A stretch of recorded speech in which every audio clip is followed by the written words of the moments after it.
Hello and welcome to the Financial Wellness Hour. I am your host, Hirsch Serman, and I am thrilled to have you join us today on WGSN-DB, the Going Solo Network. This show is for those wanting to learn more about creating financial wellness, and we're going to look at different life cycles and explore them both financially and emotionally, because personal finances are usually not about the money. Rather, they are more about your emotions associated with your finances. And if we have healthy emotions, we tend to be better prepared to make sound financial decisions. All of those very important things to have. And we might be a little general in our discussion, but we'd love to hear from you and make it more personal and relevant. So please reach out to me on my website, lifecycle.financial. That's lifecycle.financial. Or on YouTube, Facebook, or any of the other platforms you might be listening to this. You know, we're coming up on the holiday season. There's Halloween, there's Thanksgiving, there's Christmas, there's Hanukkah, there's New Year's. And that means for some, there's a big yay, and for others, there's a big nay. This can be a really challenging time of the year for many people. It might be the first time someone's been alone in many years. There might be traditions that have been broken or we're not going to follow this year. And there could be a myriad of other reasons why someone might be struggling as they go through the holidays. To help us navigate the holiday season, to create our new season, if you want to call it that, something more to look forward to going forward is Jackie Pilossoph. Jackie is a media personality, both on TV as well as in print, and also the creator of Divorce Girls Smiling, which is a social media presence. I'm not quite sure how to describe it, but I can say they literally are tens of thousands of followers. And there's good reason why these people follow. We're going to come back to the whole Divorce Girls Smiling towards the end, because there's so much there that I think people can take advantage of. Jackie, I hope you know I'm a big fan of yours. I am a big fan of what you've created, and it's always a pleasure to have you on the show. So welcome back. Thanks for having me, Hirsch. I appreciate it. My pleasure. And, you know, I think for people to get a nice sense of where this all came from, the passion, and there really is a lot of passion behind what you do.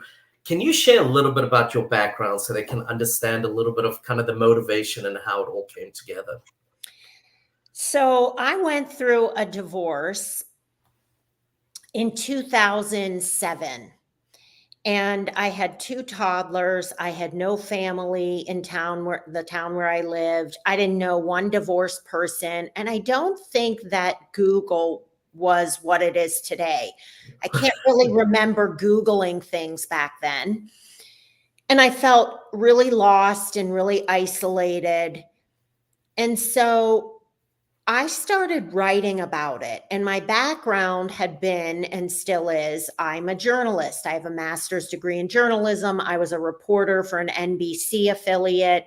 I worked for the Chicago Tribune, and eventually I got a column in the Tribune. But when you have a writer, a journalist who's getting divorced, I mean, all they want to do is write. That was my experience. I've known other people who have the kind of the same thing. It soothed me. It made me feel better, validated me. And I always tell people journaling is a wonderful thing. But I took my journals and created a business. And I created Divorce Girls Smiling really to help people who were in my shoes. And it has transformed in the last, I would say, 4 or 5 years into, we call it the company that connects people facing divorce with trusted, vetted divorce professionals. Because you don't know who you can trust. And if you Google divorce professionals, they're going to tell you how wonderful they are, and maybe they are. But if you go to Divorce Girls Smiling and look at the professionals, you know that they have been really vetted, and I know them well. And I don't have anybody on my site who I wouldn't do business with myself, or who most of them I do business with myself. So we're now a podcast, a mobile app, a website, and I offer the free consult. You can schedule an appointment to talk to me, tell me your story, and I will then connect you with the right people that can help you.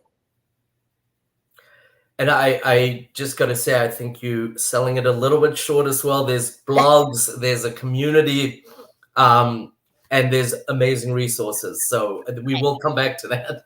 But, and if memory serves me correctly, I might be totally wrong on the years, but in 2007, I think the big search engine was Netscape, if I remember correctly.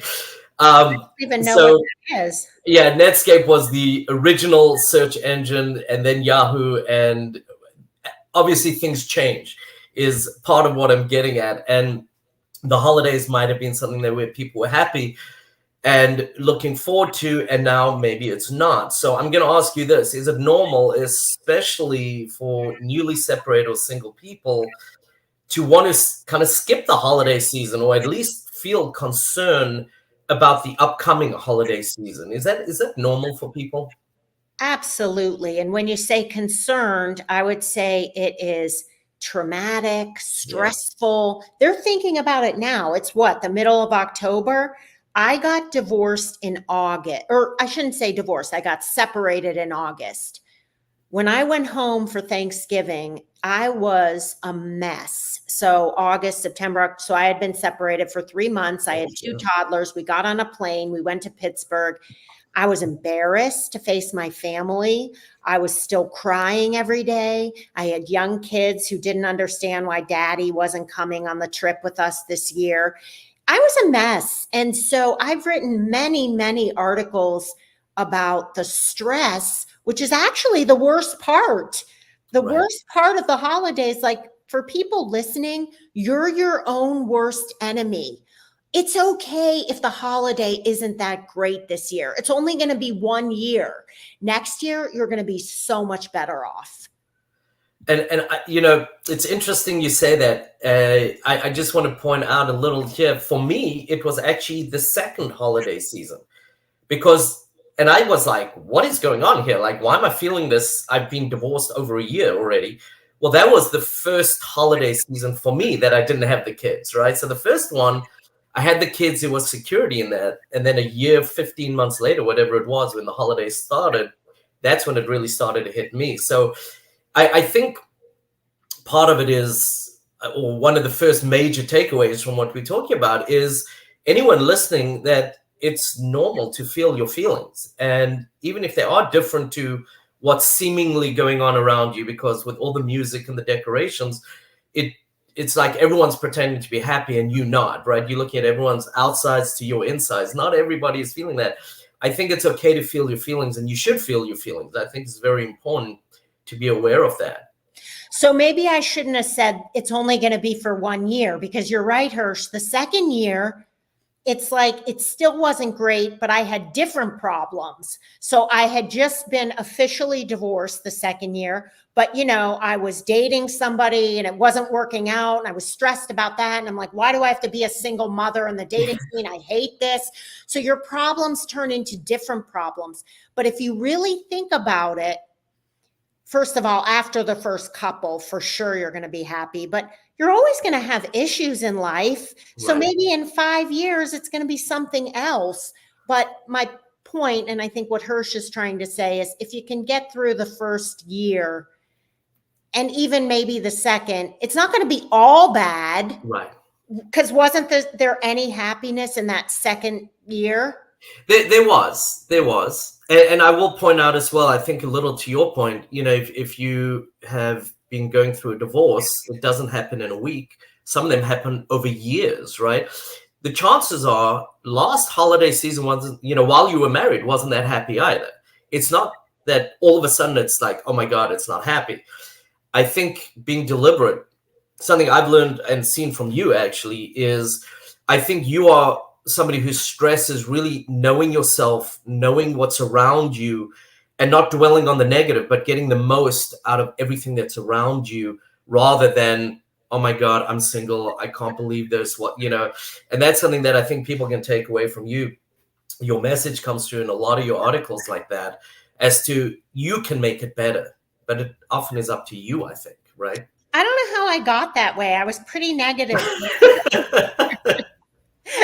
But yes, if you just focus on the positives and really try to have gratitude for little things like, I had 2 toddlers who were 3 and 5, and I was heartbroken and going through a divorce and stress. But if you just look at those kids and go, oh my gosh, God gave me these beautiful kids, and think about that. And I just had this conversation with somebody who is very stressed about like the things going on in the world. And I said, there's a lot more good going on right now than bad, but we just don't see it because it's so overwhelming how much good is going on. Like every time we take a breath, we're alive. We got out of bed this morning. We put our feet on the floor. And that is so overwhelming that you can't even keep track of all the wonderful things going right in your life. We tend to focus what isn't going right. That's so true. I think that's so important because just the miracle of our body. We think about our body, and this is coming, remember, from a cold, heartless CDFA, CPA, MBA guy, right? But you should listen to your body. Your body talks to you a lot. It tells you that when things are good, it tells you when things are bad. But the miracle of our body in what it does every single day, there's no supercomputer that can do what our body does. That alone should be inspiring for us as we get out of bed, as we function, as we do things, and then think about, that's just me. What else is going on around me that is a blessing or a miracle that we can draw on? Absolutely. And I guess, as we said, several holidays. Sorry, did I interrupt you? I didn't mean to. If I did, no, that's okay. Go ahead.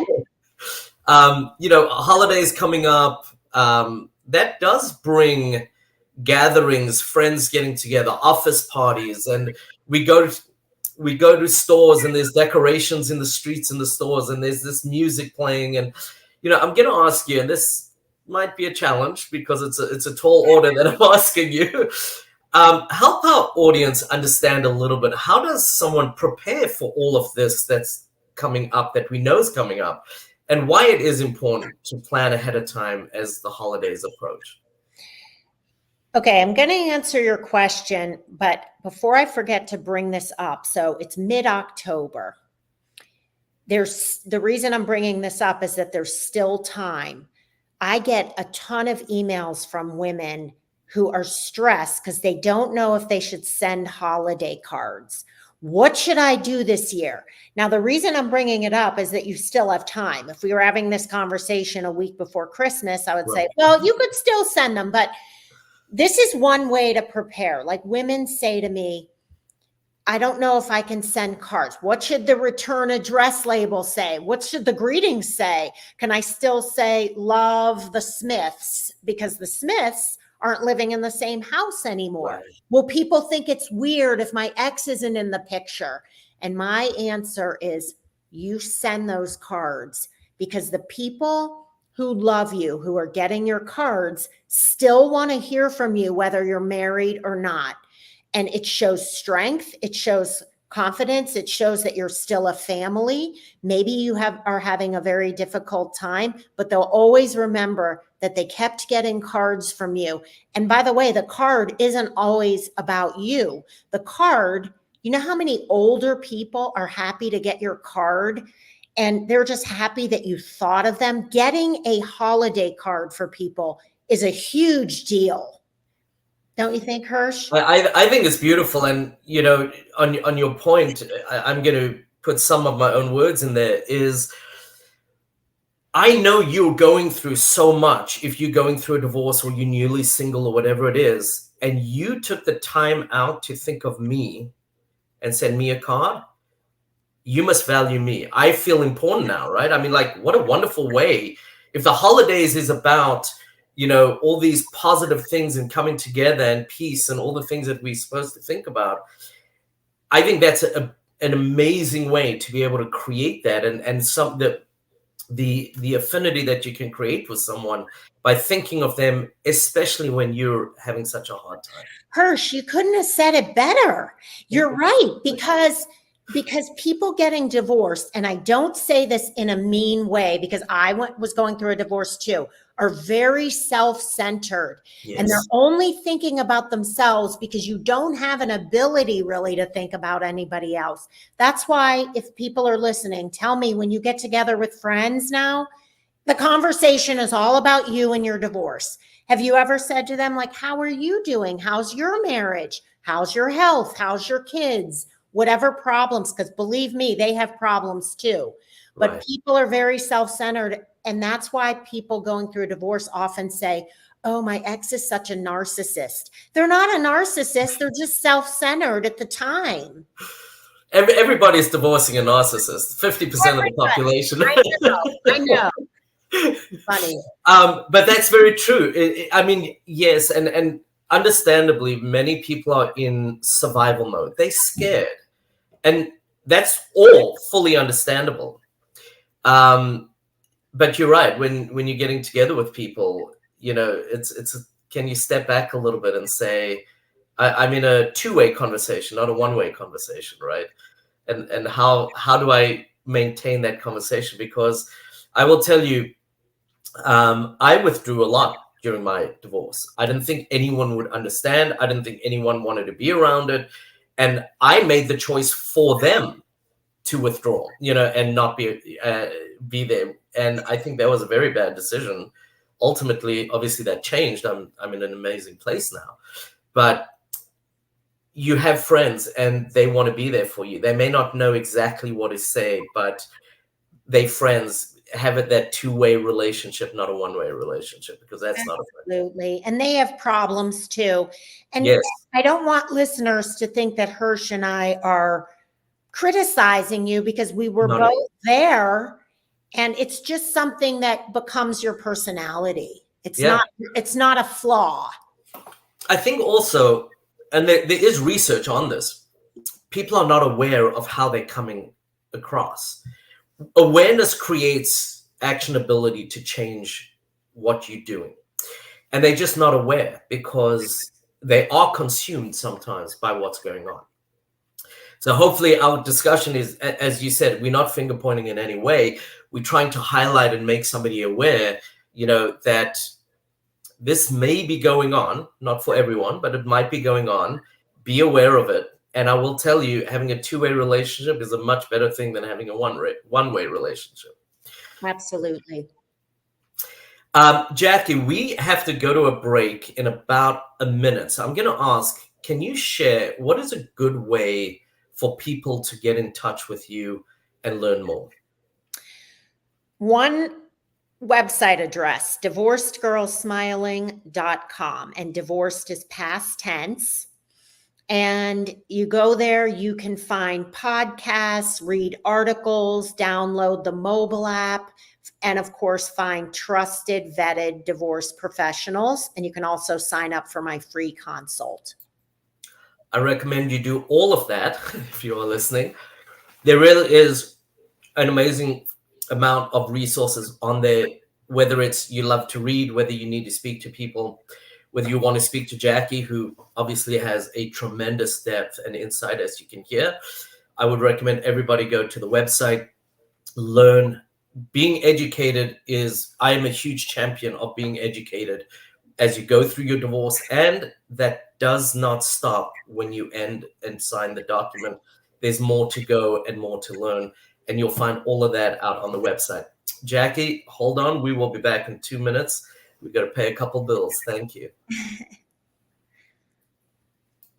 Hi, I'm John Thomas. I want to share with you a professional products and services directory we call Going Solo Directory. And you need to check this out. If you want exposure to your business or are seeking professional product or services, this directory has it all. And that membership, for the many special features, you get the benefit of a worldwide exposure with a 40-minute video interview on an international business show showcase. All this for just one low annual fee. For more information, contact GoingSoloDirectory.com.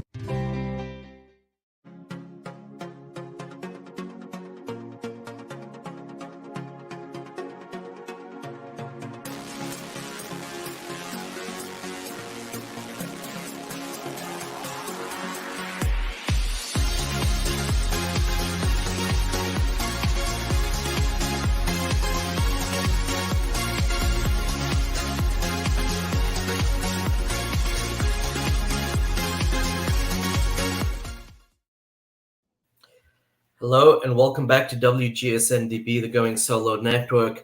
We have Jackie Pilossoph, the creator of Divorce Girl Network, Divorce Girl Smiling, joining us on the Going Solo Network. And I think we're covering such an enormously important topic, and that is really getting through the holidays emotionally. Almost want to add intact, but I think you can do so much better than just intact if you do it right. We've covered an enormous amount. There's no way I got it all down, but I do want to cover some of the things. Jackie, you got actually almost a little raw in some of the things that you shared about that first Thanksgiving and your story and how this all came about. So appreciate that. Thank you for that. It's not always easy to share that across the airways like that. We spoke a little bit about emotions and thinking about like kind of concerns around the holidays, wanting to skip the holidays, feeling your feelings, planning ahead, being there, a little bit of what you are consumed with, but also kind of giving you a little perspective from the other side of the people around you, being very aware of yourself, your surroundings, what you can take to be positive versus negative. And I know I'm skipping a few things and missing, but I think that covers a lot of the major pieces of what we spoke about. And I think, you've mentioned twice about having two small kids. Many people do have kids. Kids are perceptive, to say the least. When they're 3 and 5, the things that come out of their mouth are usually regurgitating what, we've said. It's not always their original thoughts, but they do see something is different. They see a parent struggling with an issue. So this is a hard one because parents are supposed to be the strong ones. They, the rock of the family, but they don't always feel that way realistically. So I'm going to ask, how should people talk to their kids about the holidays and how they're feeling? So it's really a fine line because you're right, Hirsch. Kids are watching your every move. Something will happen, and the first thing a kid will do is look at mom's face to see how she's reacting. Yeah. They are so smart, even at a very young age, even babies. So you don't want to be fake and make that seem like everything's perfect. Right. You also don't want to be like, I'm so sad. This is awful. Somewhere in between is a good way, in my opinion, to handle it. In other words, talk to your kids, even at a young age, as if almost they're adults. It's okay to say, this is very hard for me. I loved it when we were all together, and it's not that way. And I'm hurting, and I understand you might be hurting too. But the best thing we can do during the holidays is have gratitude for what we have.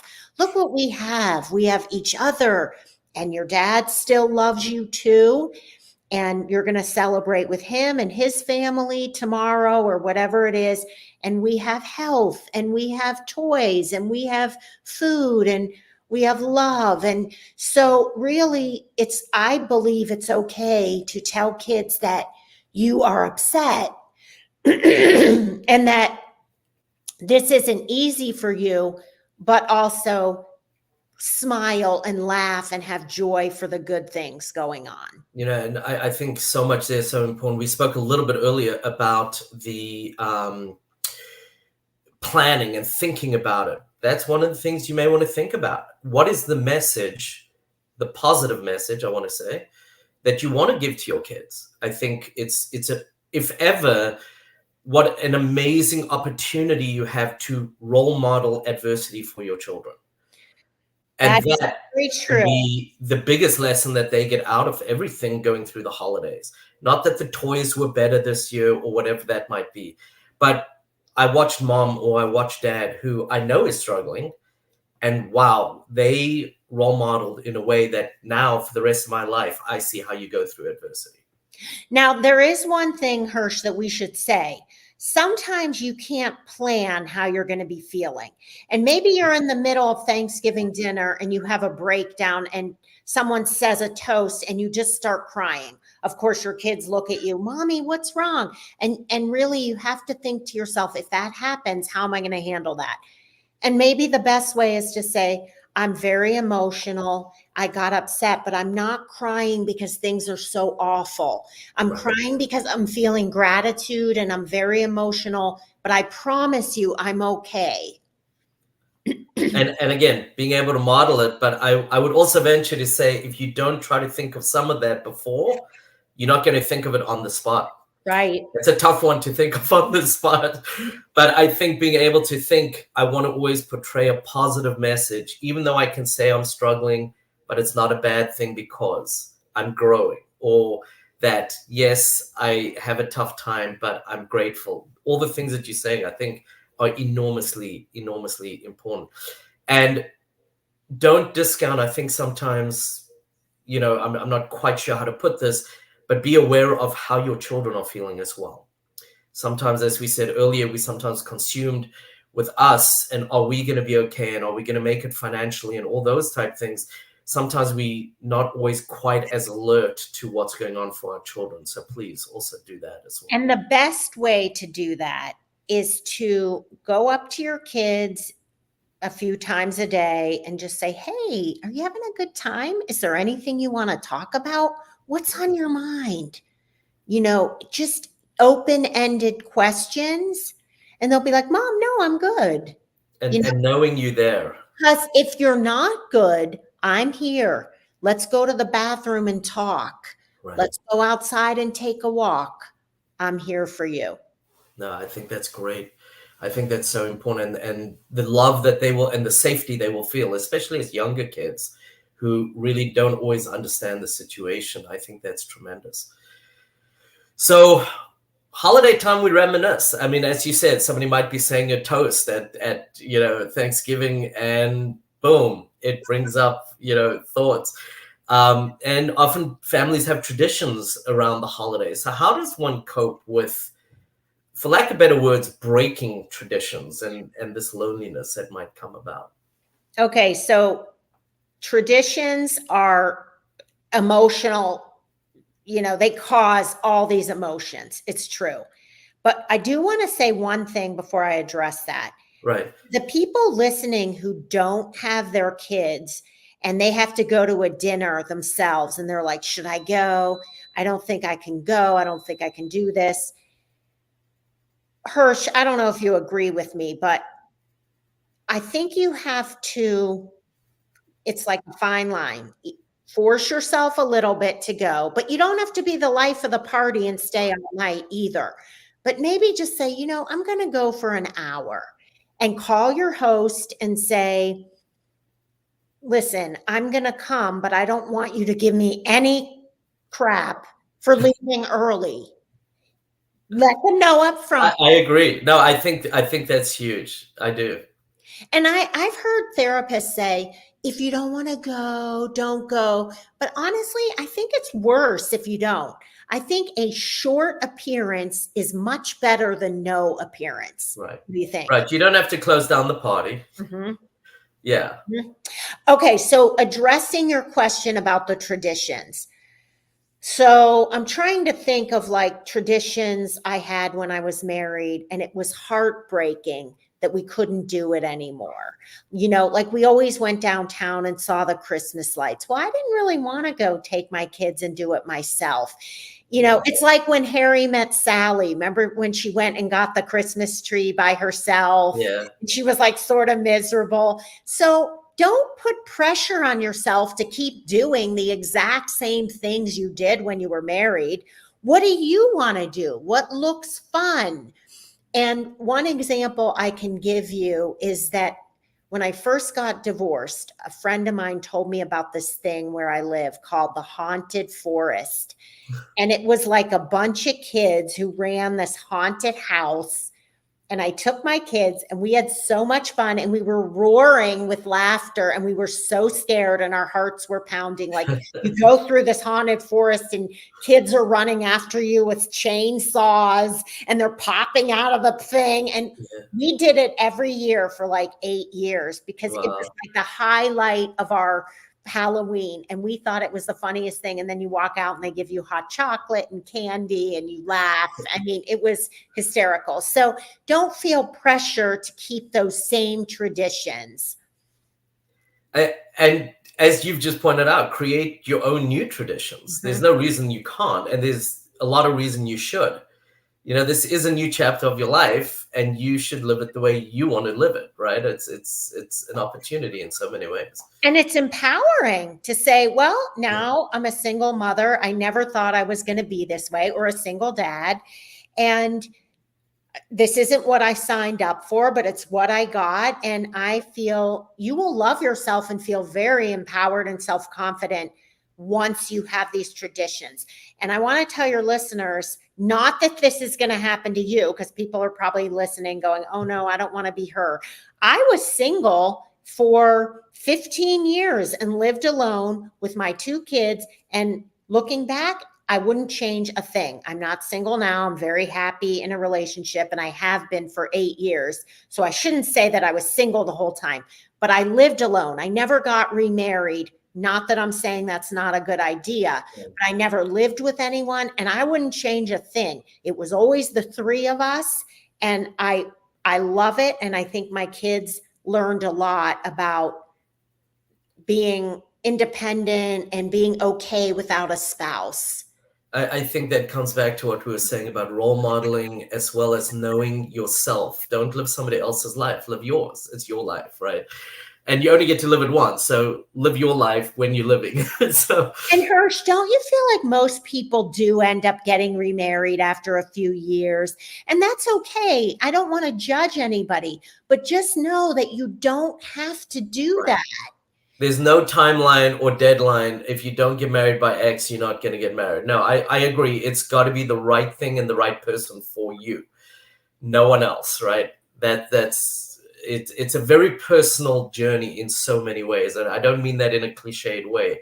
I really do mean that. Everyone's journey is their journey.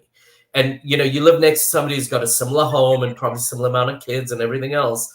And their journey and your journey can be so completely different. And I bet you would pick yours if you looked at all your neighbors. Oh, yes, I am very grateful for where my life is and what's going on. And quite honestly, I absolutely love what I do. And I would never have had the opportunity to get into what I do from a career standpoint if I hadn't got divorced. And it is the most fulfilling career I've ever had, you know, in the roughly 30 years that I've been working. So I feel the same way. You know, I'm going to touch real quickly on a financial topic, although I think some of these others obviously translate into. But we are going into the holidays. There tends to be spending. There tends to be negative habits sometimes around spending, and especially when it's an emotional spend. So give a couple pointers, if you would, on how people can overcome this emotional spending or this negative feeling that drives into behaviors like that. Well, you bring up a great point, because money is such a concern with people getting divorced. And I bet you have so many articles that talk about how to save money and how to get a little extra and how to find money. And there's so many things you can do. Like one, for example, is you could take all your money that you spend on Starbucks and just decide for the months of October and November and December, I'm not going to get Starbucks. That might be $20 a week. Well, now you got $80 a month that you're going to give up your Starbucks, and you can buy all these toys and decorations that you couldn't have.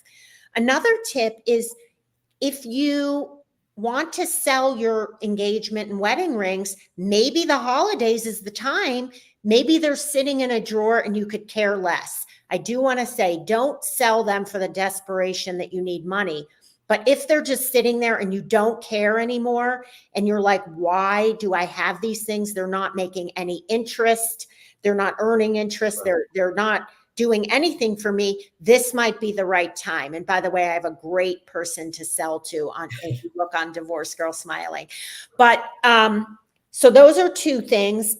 And then there's a lot of really cheap ways to decorate and do things. You know, instead of buying cookies, make cookies. Right. You know, you go to a bakery and these like cookies and cakes cost like $25, and you could make it for $5. Yeah. And remember that it's not the decorations can be homemade by the kids.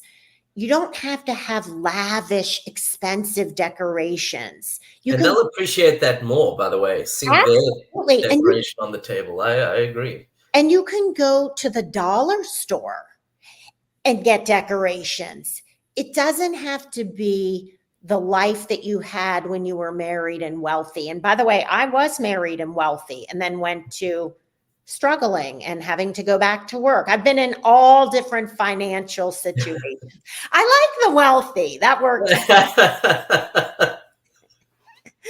I do want to point out one more thing before, because I do want to focus a little bit on Divorce Girl Smiling. But this happens quite often and sometimes inadvertently without realizing it. But you almost sometimes through the gifts and spending compete for your kids' love. You know, the other spouse has a lot of money or they're going to buy them an expensive whatever. Be very careful around that. People spend inordinate amounts trying to compete for their kids' love. But the truth is, your kids more than ever just want you to be in their lives and know they're safe and they're loved and you'll always be there. And there are ways, as you said, there's much cheaper ways for them to know that than having to lavish presents all over them, which a week later have kind of lost their sizzle. I'm so glad you brought that up, because there's a lot of people listening who might have a wealthy spouse. Yeah. And it's very typical. And I don't want to say it's always men, but a lot of times these dads will get their kids these expensive things because they feel guilty either for leaving or for the divorce, or that they're not living in the home anymore. And I feel bad for the dads, because they're the ones who usually move out. And a lot of times it's the wife who wants the divorce. And so it wasn't their fault, but they still feel guilty. So they buy these kids these lavish gifts. So what I want to say is to the women, that's okay. Your kids do not love their father more than you just because of the gifts. Your kids love both of you, no matter what you get them. No, I agree 100%. Okay, I got to bring it up. We've only got about 3 minutes to cover it, but you've created an amazing community with people at every stage of divorce, whether they're contemplating, whether they're in the middle of it, whether they're beyond and sometimes way beyond, years beyond that divorce. There are always resources available. There's always, whether it's articles, people, community, whatever it is. I'm going to ask if you can just touch a little bit more. And again, this is not just to get people through the holidays, which is an important piece because that's happening now. But this is something that's really for any stage of their life or any part of the year. Can you talk a little bit about kind of some of the resources and some of the blogs that you have written, because you write a tremendous amount of them yourself, just so people kind of get a feel for what's in the community? Yes. Divorce Girl Smiling is like somebody who threw up divorce advice and it's just sitting on the site.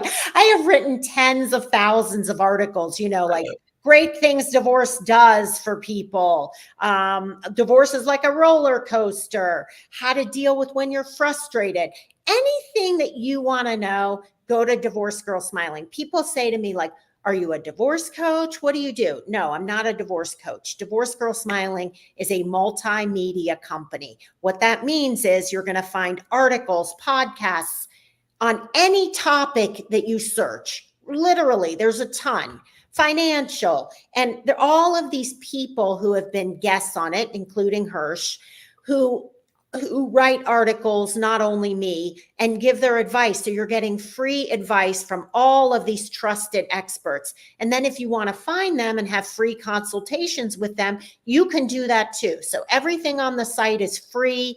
And we just want people to feel a sense of community. So we have a Facebook group page, and it feels like going out for coffee with your girlfriend and talking about your love life and your divorce. It's a great, as I said before, I am a big fan of it, but I really, really encourage everyone to go there. Again, divorcedgirlsmiling.com, and that's divorced with a D, divorcedgirlsmiling.com. You can lose yourself. The first time I went on there, I actually had to stop myself because I was like, I actually got to work today. So, but Jackie, unfortunately, we got to wrap up. But thank you so much. Your insights are always just spot on. And one of the things I love about what you did today is you're not afraid to be a little bit of a contrarian and say other people are going to tell you this, but here's how I feel and this is why, which I think is important for people to really understand all the options and understand the logic, and then follow Jackie because she's usually right. But Jackie, thank you again. It's always a pleasure. Look forward to it. Have a great holiday season, although I'm sure we will speak before then as well. And I am Hirsch Serman, your host for the Financial Wellness Hour. Thank you for joining me on this show today with such an important topic, with such a great guest. You can reach me on lifecycle.financial. That's lifecycle.financial, my website. If you have any questions to follow up for me or for Jackie, please let me know. I will pass them on. CC Schatz, my producer, thank you for making the magic happen and do all that you do. Thank you so much. I hope everyone feels a little better equipped to face the holiday season and even enjoy them. Have a great week. Thank you so much.